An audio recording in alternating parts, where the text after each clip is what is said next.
The colony ship Haniel moved slowly through the darkness of space.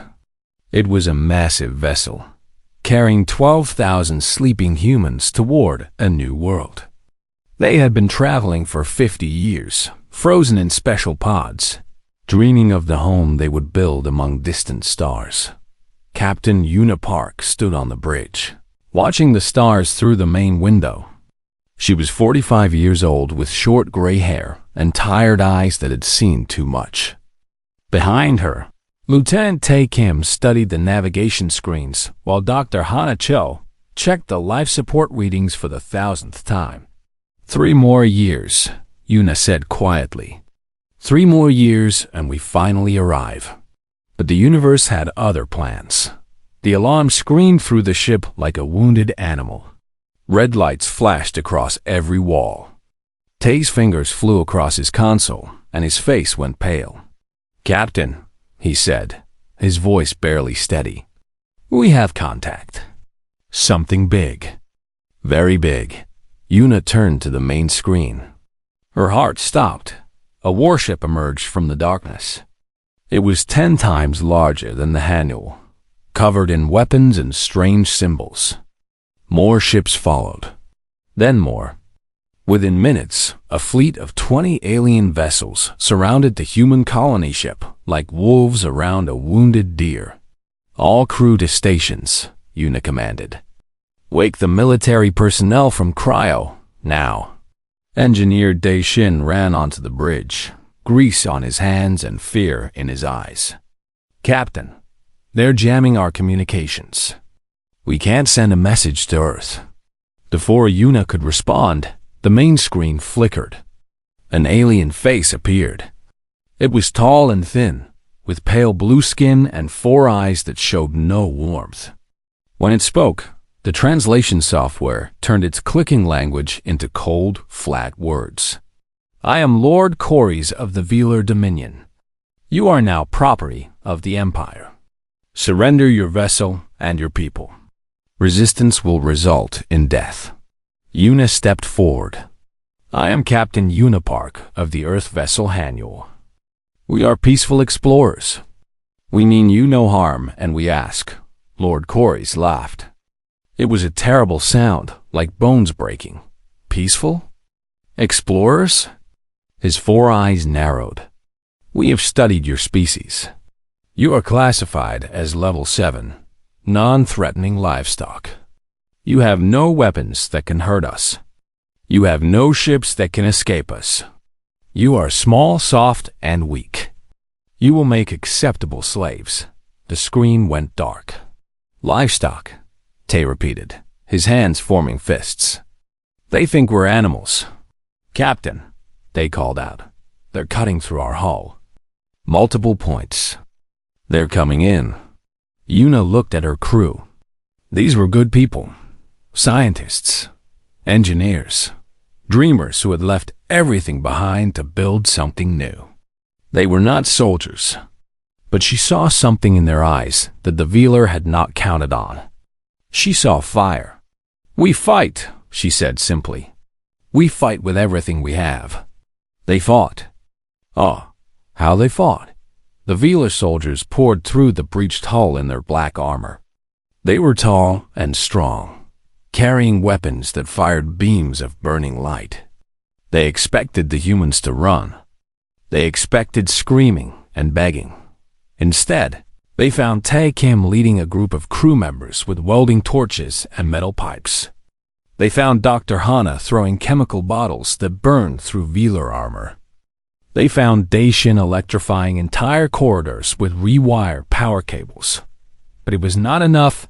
The Velar were too many. Their weapons were too powerful. One by one, the human defenders fell. 30 crew members died in the first hour. 50 more were wounded. When it was over, Lord Corys walked through the blood-stained corridors of the Haniel with a smile on his thin lips.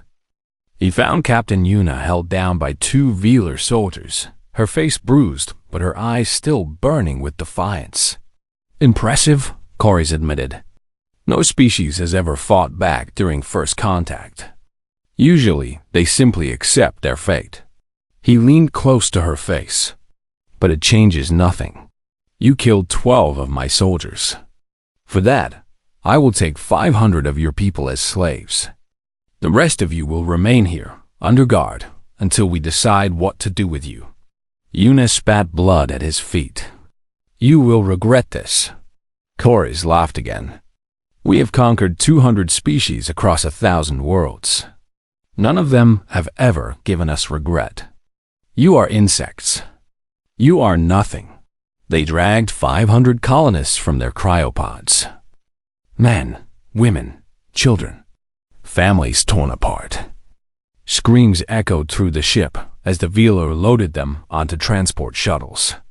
Yuna watched helplessly, held back by alien soldiers, as her people were taken away like cargo. Chorus left 30 guards behind to watch the remaining humans. As his shuttle prepared to leave, he sent one final message to the Haniel. Stay quiet. Stay obedient. And perhaps we will let you live long enough to see your people again. As slaves, of course. The transmission ended with his cold laughter. The humans gathered in the main hall. They were broken, bleeding, and terrified. Many wept for the friends and family taken from them. The Velar guards watched with bored eyes, already thinking of this assignment as an easy job. These weak creatures would cause no more trouble. But in the shadows of the cargo bay, Lieutenant Tae Kim found Captain Yuna staring at the stars through a small window. They made a mistake, he whispered. Yuna did not look at him.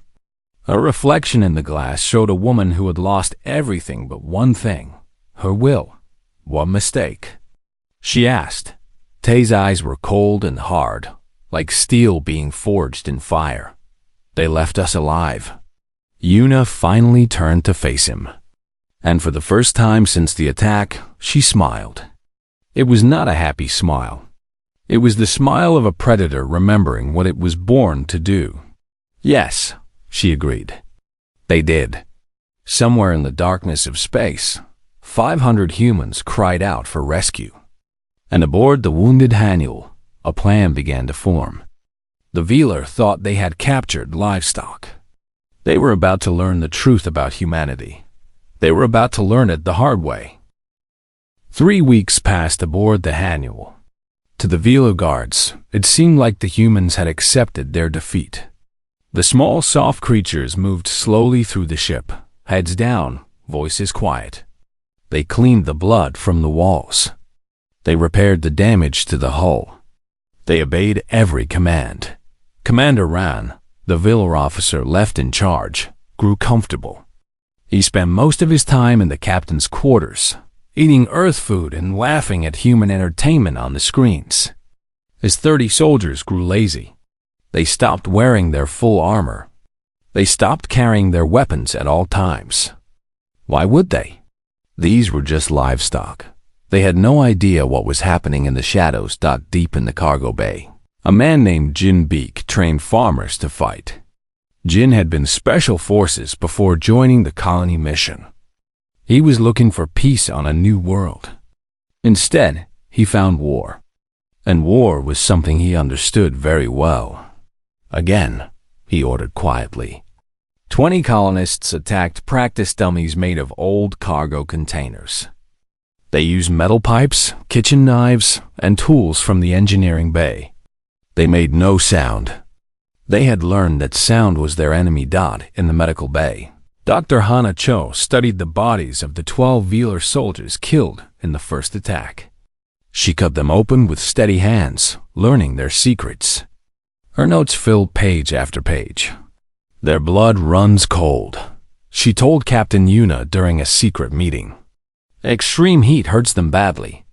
They also cannot handle certain sound frequencies. And look at this. She pointed to a scan of a Velar brain. They have no response to what we call adrenaline. They don't understand sudden, explosive action. Their minds are built for slow, careful thinking.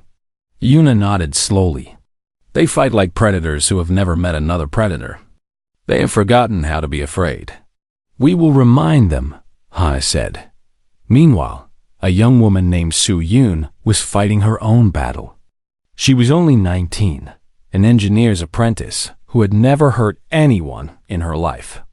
But she had a gift for computers and code. Night after night, she worked on a captured Velo communication device, learning its secrets. "I'm in," she whispered one night, her eyes red from lack of sleep. "I can hear their messages."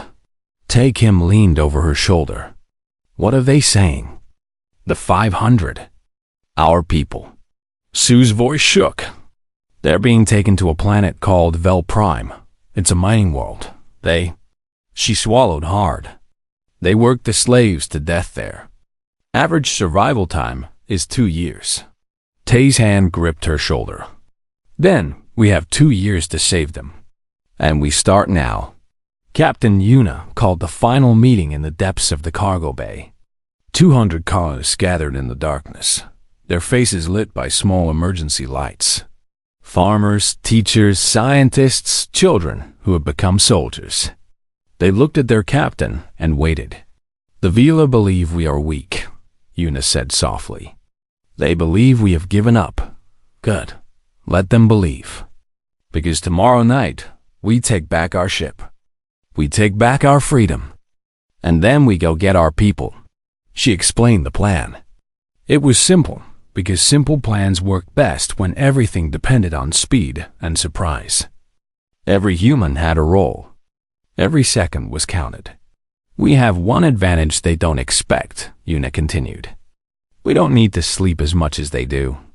The Vela require 14 hours of rest every cycle. We can function on 4. For 3 weeks, we have worked in shifts. We have worn them down. Their guards are tired. Their commander is drunk on our wine. Tomorrow night, when their cycle hits the deepest point, we strike." Jin stepped forward. "You all know what to do. When the signal comes, you move. You don't stop. You don't hesitate. Show them what humans are made of." The colonists nodded. There was no cheering, no battle cry. There was only cold, quiet determination. They had all lost someone in the first attack. They had all watched their friends and family dragged away in chains. They had nothing left to lose. The next night came like any other. The Velo guards yawned at their posts. Commander Ron fell asleep in the captain's chair with a bottle of human whiskey in his hand, at exactly midnight. Every light on the ship went out. Sue had done her job perfectly. She had not just killed the power. She had killed the Velo communication devices. She had locked the doors to the armory. She had disabled their weapons. In the darkness, the humans moved. Tae led the first team. They hit the guards in the main corridor before the Vela could even stand up. Metal pipes cracked against alien skulls. Bodies fell without a sound. They led the second team to engineering. 3 Vela soldiers tried to fight back, but they had prepared a special surprise. He released superheated steam from the engines. The cold-blooded aliens screamed as their skin burned. Then they stopped screaming forever. Dr. Hannah led the third team to medical. She used sonic devices she had built from broken equipment. The high-frequency sound made the Vela collapse in agony, their 4 eyes bleeding. They never saw the colonists who came next with their farming tools. Jin found Commander Ron still half asleep in the captain's chair. The Vela officer reached for his weapon, but his holster was empty. Jin had stolen it hours ago. "What is this?" Ron demanded, his voice high with fear. "This is impossible. You are livestock. You are nothing." Jin grabbed him by the throat and lifted him off the ground. For a creature twice his size, the Vela was surprisingly light and surprisingly weak. "We are not nothing," Jin said calmly. "We are human." 47 seconds. That was how long the entire battle lasted. 30 Vela soldiers, all dead or captured. Not a single human life lost. Captain Yuna walked onto her bridge again. She looked at Commander Ron, now on his knees, hands bound behind his back. The alien stared at her with pure confusion in all 4 of his eyes. "How?" he asked. "You are weak. Our scan showed you are weak. You have no claws, no armor, no venom. How did you do this? Yuna crouched down to look him in the eyes. Let me tell you something about humans, she said. We evolved on a planet that tried to kill us every single day. Earthquakes, volcanoes, ice ages. Predators with teeth as long as your arm. Diseases that killed millions. And do you know what we did? Rand shook his head. We survived. We adapted. We conquered. Everything our world threw at us, we beat. And then we got bored and reached for the stars.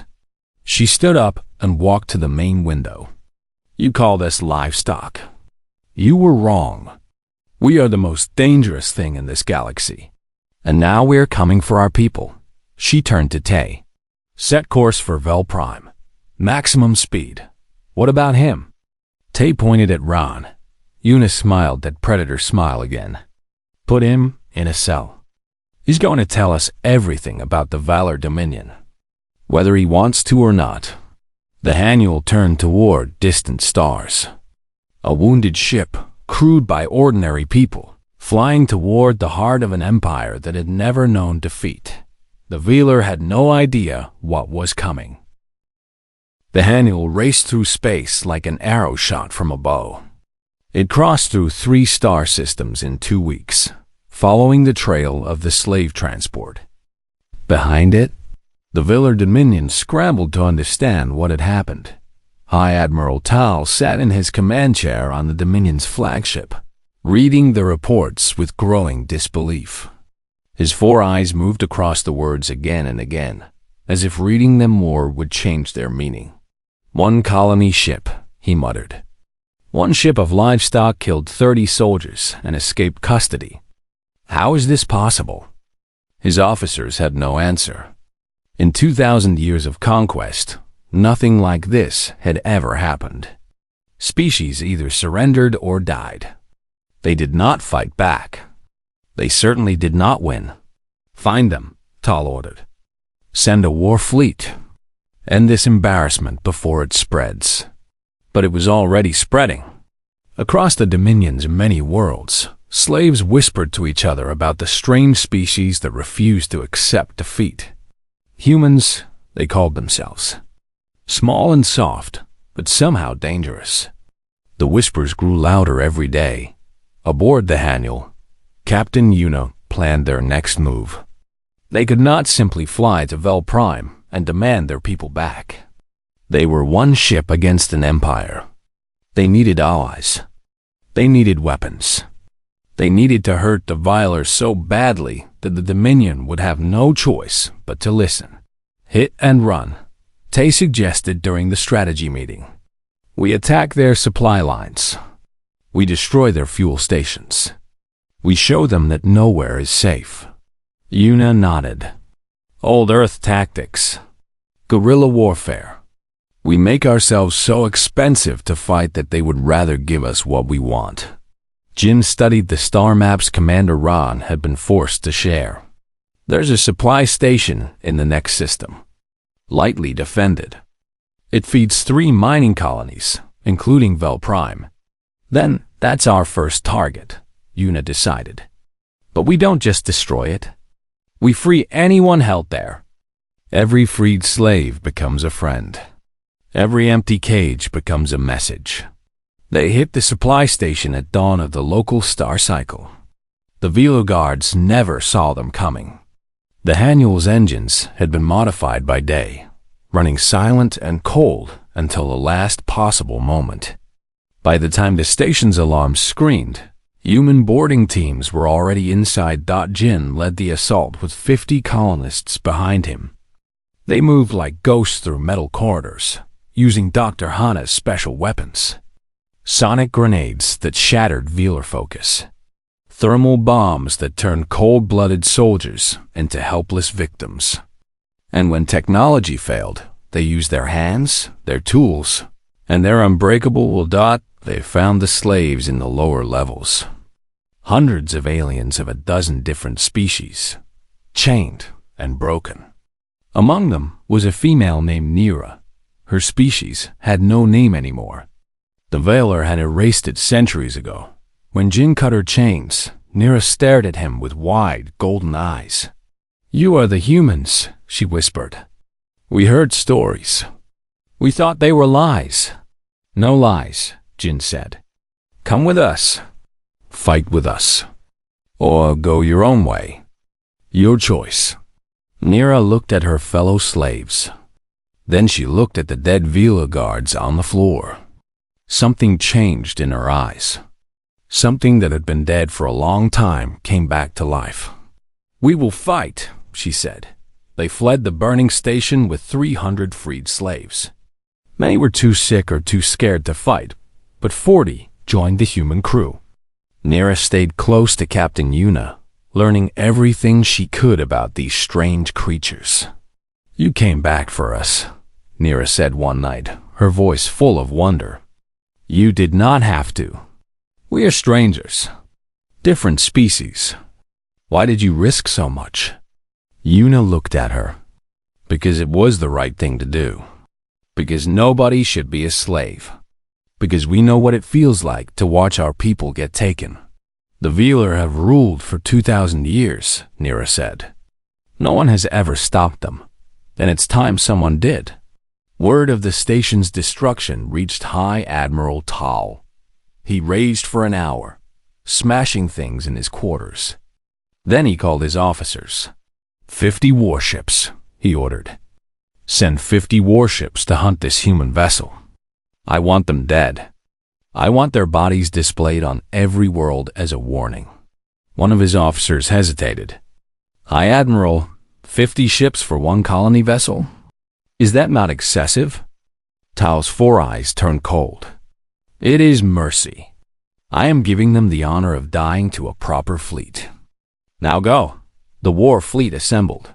50 massive warships, each carrying 1,000 soldiers.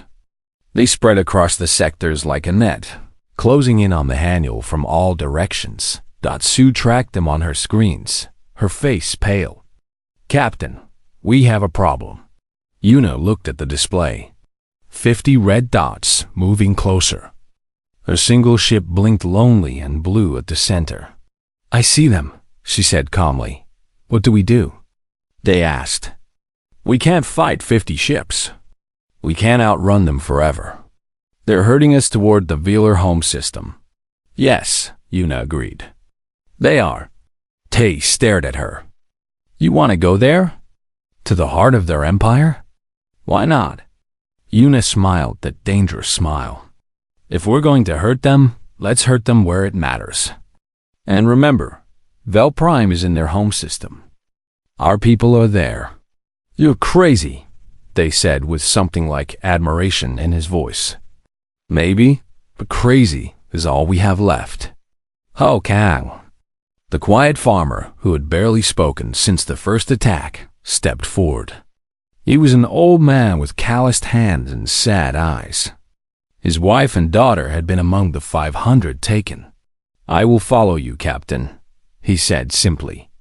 "To the end." One by one, every human on the ship said the same words. Then Nira stepped forward, and the freed aliens joined their voices to the chorus. Lieutenant Tay reviewed the incoming fleet one more time. 50 warships against one battered colony vessel. Any reasonable species would surrender. Any sane creature would beg for mercy. He smiled grimly at his captain. "They still don't understand, do they?" He said, "They think we're prey. They think because we're soft and small, we must be weak." "What would you tell them?" Yuna asked. Tay looked at the stars. "Somewhere out there, their people suffered in chains. Somewhere out there, an empire waited to crush them. I would tell them the truth," he said. "We are not prey. We evolved on a death world. We killed everything that tried to kill us and made coats from their skins. We are the apex predator of a planet that was trying to murder us since before we could walk." He turned back to the fleet display. "And now we are coming for them." The Haniel entered the Velar home system with 50 warships on its tail. High Admiral Tal watched from his flagship, as the small human vessel flew straight toward the heart of his empire. He laughed out loud. "They have delivered themselves to us," he announced to his officers. "The foolish creatures have flown into the trap. Today, we end this embarrassment forever." He broadcast a message to the Haniel. His face filled the screen on the human bridge, all four eyes gleaming with cruel pleasure. "Human captain," he said, "you have led us on an amusing chase. But it ends now. You are surrounded. You are outgunned. You are in the heart of the Villar Dominion. Surrender now, and I will make your deaths quick. Resist, and I will make them last for years." Captain Yuna stood before the screen. She showed no fear. Behind her, her crew worked silently at their stations. Tay at weapons, Day at engineering, Sue at communications, Dr. Hannah at medical, Jin with the boarding teams, and Ho, the quiet farmer, waiting with the others. "Admiral Tal," Yuna said calmly, "before you kill us, I have something to show you. I think your entire fleet should see this." She nodded at Sue. The young woman pressed a button, and the Haniel broadcast on every frequency. Every ship in the Villar fleet. Every station in the home system. Even the palace of the Villar Emperor. They all received the same message. Images appeared on screen. Earth. Beautiful and terrible Earth. First came the volcanoes. Mountains exploding with fire and lava, covering the land in flames. Then the earthquakes. Cities crumbling, ground splitting open to swallow everything. Then the hurricanes. Storms larger than continents, winds that could tear apart metal. Then came the predators. Lions and tigers with teeth and claws. Sharks swimming through dark water. Wolves hunting in packs. Snakes with poison that killed in seconds. Then came the diseases. Plagues that swept across nations. Viruses that killed millions. Bacteria that could not be stopped. Then came the ice ages. The entire planet freezing, forcing life to fight for every breath, and through it all, humans. Small, soft, weak humans. Dying by the thousands. By the millions. But never stopping. Never giving up. Always standing back up. Our planet tried to kill us every day for 1,000,000 years, Yuna said.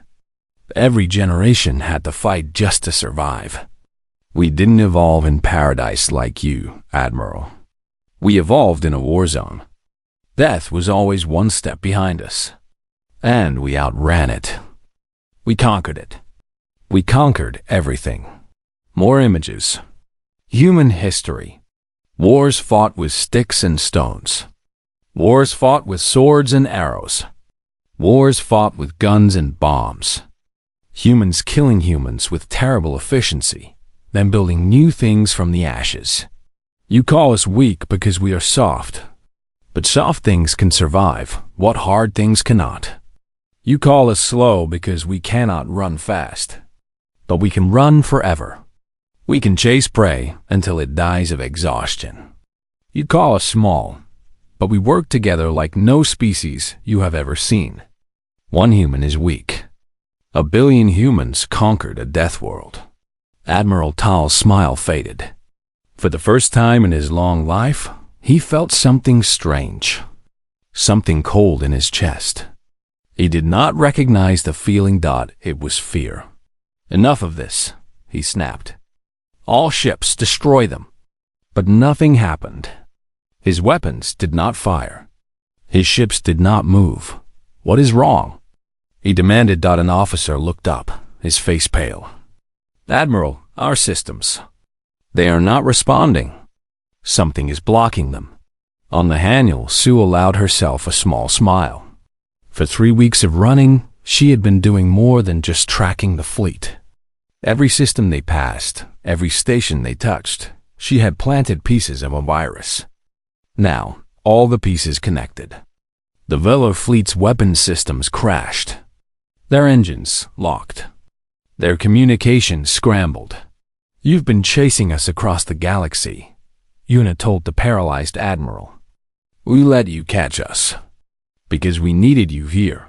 All your ships, all your soldiers, trapped and helpless while we finish what we came to do.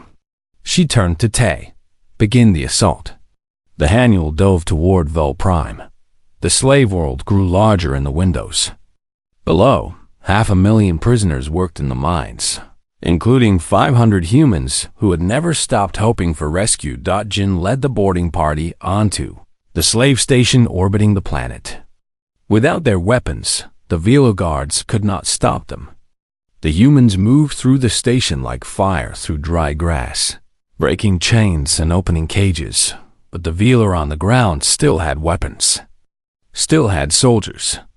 The landing would be suicide, unless someone made it possible. Day looked at his captain. He had known this moment was coming since he finished the calculations. There was only one way to disable the ground defenses. Someone had to crash a ship into them. Let me do it, he said. The Haniel is my ship. I know her better than anyone. Day, Una started. Captain. His voice was quiet but firm. My wife was among the 500. My children.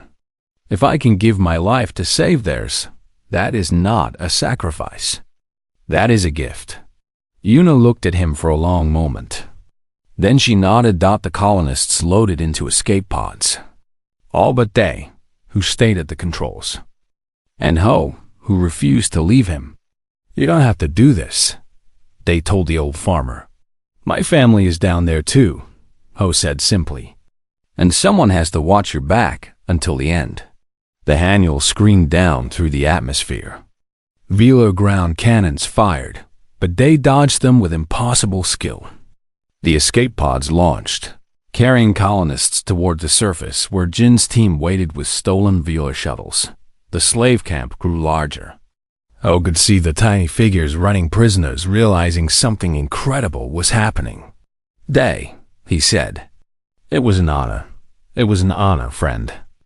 The Haniel struck the ground defense station at full speed. The explosion lit up the sky like a new sun. In the confusion, Jin's team landed. They swept through the camp, fighting Velar soldiers with the fury of humans who had nothing left to lose. Dr. Hana found the medical bay and freed the injured. Tay found the command center and destroyed it. And in the deep mines, 500 human colonists heard familiar voices for the first time in months. We're here, the rescuers shouted. We came for you. We're taking you home. On the Vela flagship, Admiral Tal watched his perfect world fall apart. His fleet was crippled. His prized slaves were escaping. And then Jin's team found him. The human special forces soldier walked onto the bridge like he owned it. Behind him, Velar officers lay dead or dying. Admiral Tal rose from his chair, drawing a ceremonial blade. He was twice Jin's size.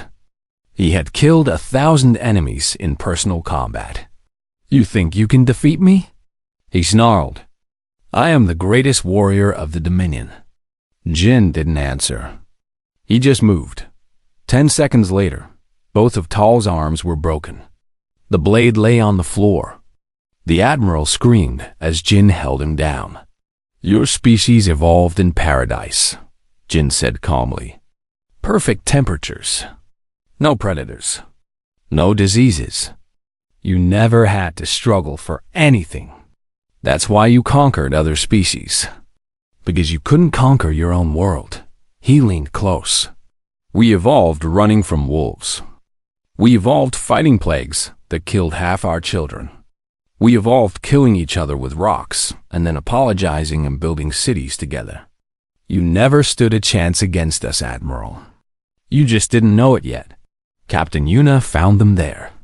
She looked at the broken Admiral, then at the viewport showing Vel Prime below. Fires burned across the surface, but they were Velar fires. The slaves were free. It's over, she said. Jin shook his head. No, Captain. It's just beginning.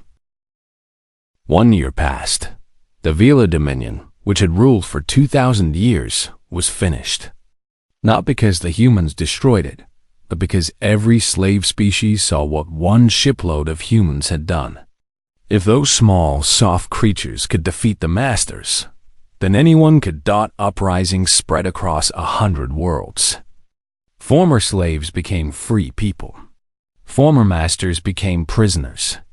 The galaxy changed in ways no one had imagined possible, and at the center of it all stood the humans. They had not returned to their original mission. The dream of a quiet colony on a distant world was gone. Too much had happened. Too much had been lost. Instead, they built something new. They called the planet Day's Hope, named for the engineer who sacrificed himself to save them. It was a harsh world with thin air and cold winds, but the colonists loved it anyway. They planted crops in rocky soil. They built homes from local stone. They raised children who would never know slavery. Captain Unipark stood at her window, watching the sunset paint the sky in colors that Earth had never seen. Behind her, the door opened. "Ambassador?" A young assistant bowed respectfully. "The delegation from the Galactic Coalition has arrived." Una smiled at the title. Ambassador. It still felt strange. She was a ship captain, a military commander, a survivor. But now she spoke for all of humanity in the wider galaxy. She walked to the meeting hall, where representatives from 30 species waited. They had come together to form the coalition, a new alliance built on freedom and mutual respect. The humans had not asked to lead it, but somehow they had become its heart. Lieutenant Tae Kim stood by the door in his new uniform. He commanded the human defense fleet now, a growing force of ships crewed by humans and their allies. His eyes were still hard, still watchful, but there was peace there too. "Ready?" he asked. "Always," Una replied. The delegation rose as she entered. Among them, Una spotted Nira, now the spokesperson for the liberated species. The golden-eyed alien nodded with deep respect. At the head of the table sat the Vila representatives. They were not prisoners. Una had insisted on that. When the coalition debated whether to destroy the Vila completely, she had argued against it. "We don't become monsters to defeat monsters," she had said. "That's what makes us human." The Vila had signed the peace treaty. They had surrendered their empire. They would rebuild their society under coalition oversight, learning to live as equals rather than masters. It would take generations, but it was possible. The delegation leader, an ancient being from a species that had been free before the Vila rose to power, stood slowly. "Ambassador Park," he said, "we have come to understand something about your species, but we still have questions. With your permission?" Una nodded. "Of course. When Lord Corys captured your ship, you had no weapons, no fleet, no allies. You were classified as livestock. And yet, within 1 year, you destroyed an empire that had ruled for millennia. How?" Una thought of Day, flying his ship into the ground defenses. She thought of Ho, staying by his side until the end. She thought of Jin breaking an admiral's arms. She thought of Hana healing the wounded. She thought of Sue, the teenager who brought a war fleet to its knees with code. "We had something the Veiler never understood," she said. "Something they couldn't see because they had never needed it themselves. What was that?" "Stubbornness." Una smiled. "We call it by many names: determination, will, spite. But it all means the same thing. When someone tells us we can't do something, we do it anyway. When someone hurts us, we don't just survive. We win." She looked at the Vila representatives. They would not meet her eyes. "Your empire was built on species that accepted defeat. You never faced one that refused to lose. That was your mistake. Not your weapons or your ships or your soldiers. You simply didn't understand that some creatures would rather die than submit." Nira stood up. Her voice carried across the silent hall. "I've lived among humans for 1 year now," she said. "I have studied them. I have fought beside them. I have seen them at their best and their worst. And I want to tell you all something that the galaxy needs to understand." She paused, looking at each representative. "Humans are small. They are soft. They live short lives compared to many species here. By every measurement, they should be easy to conquer. But they have something no one else has." She took a breath. "They simply refuse to lose." The hall was silent. "When they are outnumbered, they fight anyway. When they are outgunned, they find another way. When they are defeated, they get back up. Again and again and again. I watched a human farmer, 60 years old, hold a corridor against 20 Velar soldiers with nothing but farming tools. He died, but he saved 100 lives. And as he died, he was smiling." Yuna's eyes glistened with tears at the memory of Ho Kang. "That is what makes them dangerous," Nira continued. "Not claws, not venom, not advanced technology. Just the absolute, unshakable refusal to ever give up. When you corner a human, they don't surrender. They burn everything around them and walk out through the fire." The ancient delegation leader nodded slowly. "I see. And what should the galaxy do with this knowledge?" Dr. Hannah Cho, sitting quietly in the corner with her medical team, finally spoke. "Be our friends," she said simply. "That's all we ask. We don't want to conquer anyone. We don't want to rule. We just want to live in peace, explore the stars, and help those who need help. But if anyone threatens the innocent, if anyone enslaves the helpless, if anyone thinks they can do what the Viller did," she looked at Yuna, who finished the thought, "they will learn the same lesson. The hard way." A year later, Su Yun stood on the bridge of a new ship, the Dawn's Light, serving as its chief technology officer. Jinbeek trained new recruits at the Defense Fleet Academy. Dr. Hana ran the Interspecies Medical Institute, healing wounds that went far deeper than flesh, and Captain Yuna Park, now Ambassador Yuna Park, sat in her office, looking at a message that had just arrived from a distant corner of the galaxy. A new empire had been discovered. They wanted to meet the species that had humbled the Velar. She called Tay. His face appeared on her screen, older now, but still sharp. "Another delegation," she said. "They want to know what makes humans so special." Tay laughed. "What will you tell them?" Yuna looked out her window at Day's Hope, at the fields that now grew food for a free people, at the schools where children learned without chains, at the memorial for Day and Ho and all the others who had given everything. "I'll tell them the truth," she said. "We're not the strongest. We're not the fastest. We're not the smartest. But we have something that no one can take from us. We have heart. We have spirit. We have each other." She smiled. "And we have spite. We will crawl through fire, bleed out on the battlefield, and drag ourselves forward on broken limbs just to prove someone wrong. That's what makes us dangerous. We don't know how to quit." Across the galaxy, the story spread. In taverns and temples, in ships and stations, beings of every shape and color learned about the strange species from a death world called Earth. Small, soft, short-lived and absolutely, terrifyingly unstoppable. A new saying became common among the stars, whispered as both warning and wonder. Never corner a human. They would rather burn the galaxy down than surrender.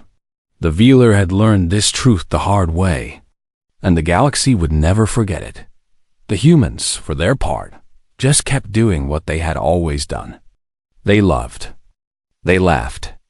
They dreamed. They built. They protected each other with a ferocity that made ancient empires tremble. They were human. And that was enough. It was more than enough. It was everything.